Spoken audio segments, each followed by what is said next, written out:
আইপ্যাকের কর্তা প্রতীক জৈনের বাড়িতেও আর আইপ্যাকের অফিসে ইডি এর অভিযান তড়িঘড়ি করে পৌঁছলেন মুখ্যমন্ত্রী মমতা বন্দ্যোপাধ্যায়। কি বলবেন? প্রতীক জৈনকে কি ইডি পেয়েছে? সম্ভবত না। তার কারণ অমিত শাহের ডাকে দিল্লিতে ছুটে গিয়েছিলেন প্রতীক জৈন এবং এই ডাকটার ব্যবস্থা করেছিলেন খোদ পিকে। আপনি আইপ্যাকের নাম প্রথম কবে শুনেছেন মনে করার চেষ্টা করুন। আইপ্যাক আসলে ছিল বিজেপির vote manager.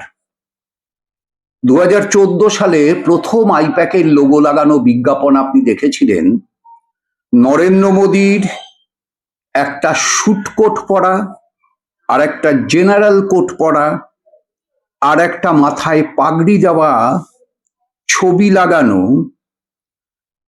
Building the Modi web এই ক্যাপশনের বিজ্ঞাপন I-PAC journey with Narendra Modi. আপনি প্রথম আইপ্যাকের নাম শুনেছিলেন তখন, তার আগে না। আর প্রতীক জৈনকে আপনি প্রথম চিনেছিলেন কবে? 2021 সালের বিধানসভা ভোটের সময় তৃণমূলের অফিসে বা তৃণমূলের লোগো লাগানো কোনো জায়গায় মমতা ব্যানার্জি, অভিষেক ব্যানার্জি এবং প্রতীক জৈন তিনজন একসাথে ভি ফর ভিক্টরি দেখাচ্ছিলেন। একটু মনে করার চেষ্টা করুন। আইপ্যাক আসলে ছিল বিজেপির ভোট ম্যানেজার। বিজেপি আইপ্যাককে পাঠিয়েছিল তৃণমূলের কাছে। পিকে এবং প্রতীক জৈন আইপ্যাকের অরিজিনাল মালিক। পিকে এখন মুখে বলছেন তিনি নেই, কিন্তু আমি যতদূর খবর রাখি পর্দার আড়ালে হলেও পিকে সমহিমায় রয়েছেন এবং বকলমে তার মালিকানাও আছে। পিকে হচ্ছে বিজেপি এবং তৃণমূলের আসল এজেন্ট। তৃণমূলের যাবতীয় দুর্নীতি তা সব চলে হচ্ছে এই আইপ্যাকের মাধ্যমে। গরু পাচারের টাকা, কয়লা পাচারের টাকা, বালি পাচারের টাকা, চাকরি চুরির টাকা, 100 দিনের কাজের লুটের টাকা, আবাস যোজনার লুটের টাকা, মিড ডে মিলের লুটের টাকা, যত রকম কেন্দ্রীয় প্রকল্প রাজ্যে আসে তা কেন্দ্রীয় প্রকল্পে খরচ না করে অন্য প্রকল্পে খরচ দেখিয়ে তার লুটের টাকা, এই সব কিছু চলে হচ্ছে আইপ্যাকের মাধ্যমে এবং আইপ্যাকের মাধ্যমেই জেলায় জেলায় টাকা বিলির যে অনুষ্ঠানগুলো হয় সেগুলো সংগঠিত হয়। এমনকি হুমায়ুন কবিরের যাবতীয় কাজও আমি আপনাকে দায়িত্ব নিয়ে বলছি, সেগুলো এই আইপ্যাকই করে দিচ্ছে। ফলে দুর্নীতির অধিকাংশ তথ্য মমতা ব্যানার্জির কাছে নেই, অভিষেক ব্যানার্জির কাছে নেই, তৃণমূলের সভাপতি সুব্রত বক্সির কাছে নেই। কলকাতা দিল্লির মধ্যে যা সব লেনদেন হয় তাও এই আইপ্যাকের মাধ্যমেই চলে। সেই আইপ্যাকের অফিসে বা তার দ্বিতীয় মালিকের বাড়িতে ইডির হানা সকাল থেকে শুরু করে 9 ঘন্টা ধরে। মাঝখানে সিপি চলে গেলেন, মুখ্যমন্ত্রী চলে গেলেন। আচ্ছা, এতদিন ধরে কি জেনে এসেছেন কোথাও যদি ইনকাম ট্যাক্স রেড করে, কোথাও যদি সেল ট্যাক্স রেড করে, কোথাও যদি পুলিশ রেড করে, কোথাও যদি সামরিক বাহিনী রেড করে, তাহলে এতদিন ধরে কি জেনে এসেছেন? সেই জায়গাটাকে কর্ডন করে দেওয়া হয় রেড চলার সময় ভেতরে যাতে কেউ ঢুকতে না পারে। হতে পারেন তিনি মুখ্যমন্ত্রী, কিন্তু রেড চলার সময় তার ঢুকতে পারার কোনো স্পেশাল আইন আছে কি? আমাদের সংবিধানে কোনো স্পেশাল পারমিশন আছে কি? আমি যতদূর জানি নেই। তাহলে তিনি গেলেন, তার আগে সিপি গেলেন, ঢুকলেন। সেই লাল ডায়েরির কথা শুনেছিলাম আমরা রাজীব কুমারের সময়, এখন লাল চলে গিয়ে হলো সবুজ ফাইল। ফাইলের কথা শুনেছিলাম আমরা মমতা ব্যানার্জি 2011 আগের মিটিংয়ে, এত এত ফাইল দেখিয়ে বলেছিলেন খুলবো। তারপরে যখন ওদের ফাইল বেরোনো শুরু হলো একে একে, তখন আবার বললেন 17টা কমিশন করলেন, একটা তদন্ত কমিটি করলেন, একটাও 34 বছরের সিপিআইএম এর বা বামফ্রন্ট সরকারের সময়কার ফাইল আজ অব্দি ওপেন হলো না। মমতা ব্যানার্জি আইপ্যাকের ফাইল নিয়ে চলে গেলেন। আইপ্যাকের মমতা ব্যানার্জিকে এতদিন পর্যন্ত তো পশ্চিমবাংলার সাধারণ মানুষ জানেন আইপ্যাক একটা ভোট কুশলী সংস্থা, পেশাদারী সংস্থা, যাদের তৃণমূল অ্যাপয়েন্টমেন্ট দিয়েছে। তো তৃণমূল যাদের অ্যাপয়েন্টমেন্ট দিয়েছে তাদের গোপন তথ্য তৃণমূলের নিজের হেফাজতে রাখার প্রয়োজন কি? তৃণমূল টাকা দিয়েছে, তারা টাকা অনুযায়ী কাজ করবে।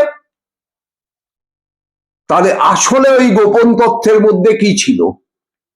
ওই গোপন তথ্যের মধ্যে কয়লা পাচারের টাকা কিভাবে লেনদেন হয়েছে ছিল, ইডি দাবি করছে ছিল।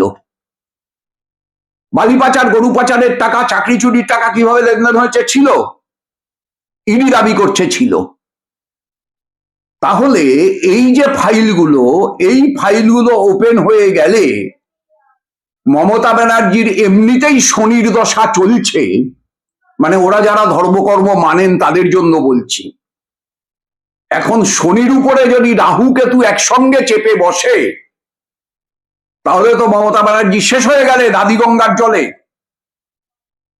তাহলে আদিগঙ্গার জল থেকে বাঁচবার শেষ খড়কুটো হিসাবে সেই অমিত শাহ, তার নির্দেশে প্রতীক জৈনের দিল্লি, পিকের পরিকল্পনায় মমতা ব্যানার্জির সেখানে হাজির হওয়া এবং সবুজ ফাইল এবং ল্যাপটপ নিয়ে চলে আসা।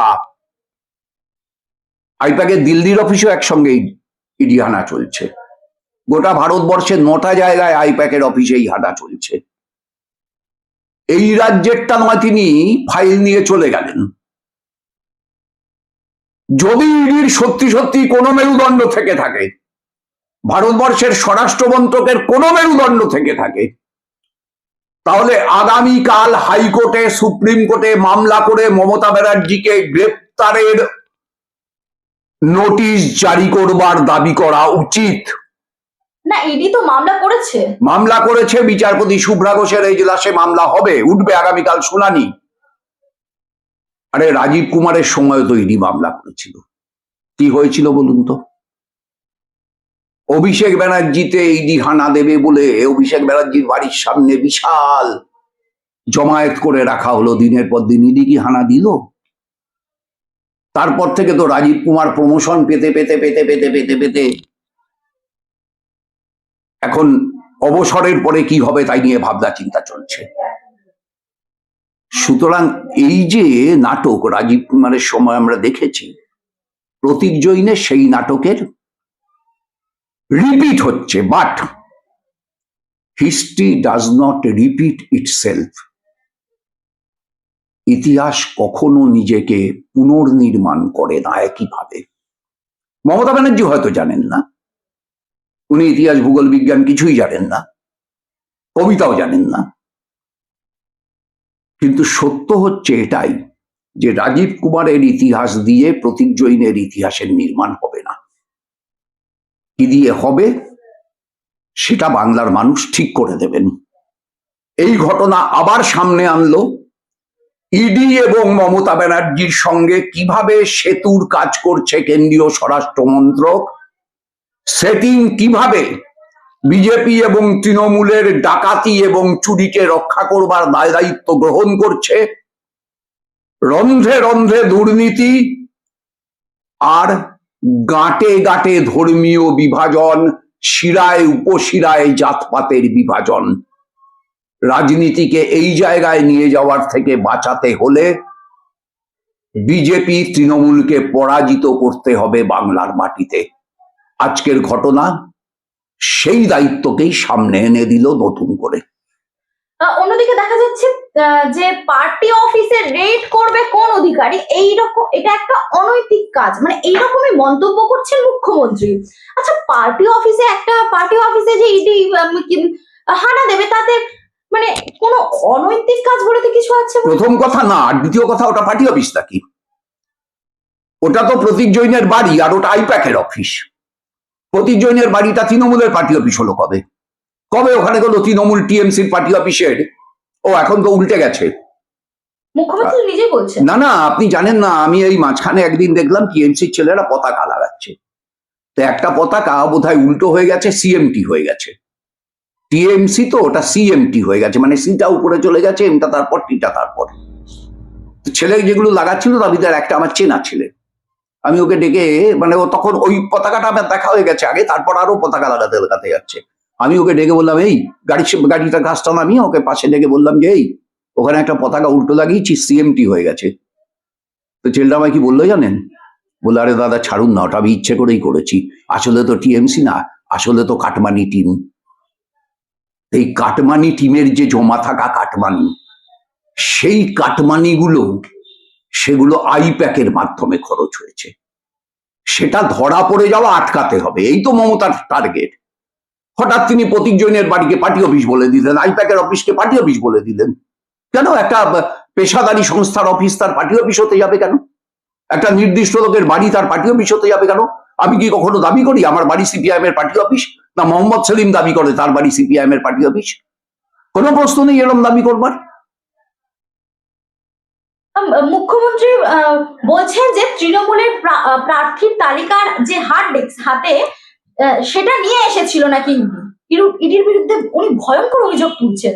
কিন্তু মমতা ব্যানার্জি সবচাইতে বড় অপরাধী হয়ে যাবেন যে তৃণমূলের প্রার্থী তালিকা তৃণমূলের নেতারা জানার আগে ইডি জেনে গেল। কার দায়? মমতা ব্যানার্জির দায়। প্রার্থী তালিকাটা উনি তৈরি করেন, তো উনার তৈরি করা প্রার্থী তালিকা উনার দলের কোনো নেতা জানার আগে ইডি জেনে গেল। এ অপদার্থতার জন্য তো তৃণমূলের কর্মীদের মমতা ব্যানার্জির পদত্যাগ দাবি করা উচিত, যে আমরা জানি না ইডি জেনে গেল, এ কি করে সম্ভব? মমতা ব্যানার্জির নির্দেশ মতো ইডির বিরুদ্ধে এফআইআর দায়ের করলো বিধাননগর পুলিশ কমিশনারেট। আচ্ছা, দুর্নীতির বিরুদ্ধে তদন্ত করার মানে পাল্টা এফআইআর? না না, ওটা এফআইআর না, ওটা হচ্ছে মানে ওই আমরা শুনেছি না, nothing is unfair in love and war. এটা হচ্ছে এভরিথিং ইজ ফেয়ার ইন কি বলবো, রুটিন সেটিং। এটা হচ্ছে এফআইআর মানে ফেয়ার ইন রুটিন সেটিং। গোটা ব্যাপারটা তো একটা রুটিন সেটিং এর অংশ, সেই জন্য সেটা যে ফেয়ার এটা এস্টাবলিশ করার জন্য একটা এফআইআর করা হয়েছে। বিধাননগর পুলিশ বলুন বা যাই পুলিশ বলুন, অবশ্যই সবাই নয়, কিন্তু পুলিশের একটা বড় অংশ বা একটা উল্লেখযোগ্য অংশ বা মাথার দিকের কিছু অংশ, তারা তো কার্যত পুলিশ না, তারা তো কার্যত দলদাস, কৃতদাস। এটা তারাও জানেন, মমতা ব্যানার্জিও জানেন, পশ্চিমবাংলার সব মানুষও জানেন। সেই পুলিশকে যেভাবে মমতা ব্যানার্জি ব্যবহার করবেন, তারা সেভাবে ব্যবহৃত হবেন। সুতরাং এতে আমি কিছু আশ্চর্য হওয়ার মতো দেখছি না।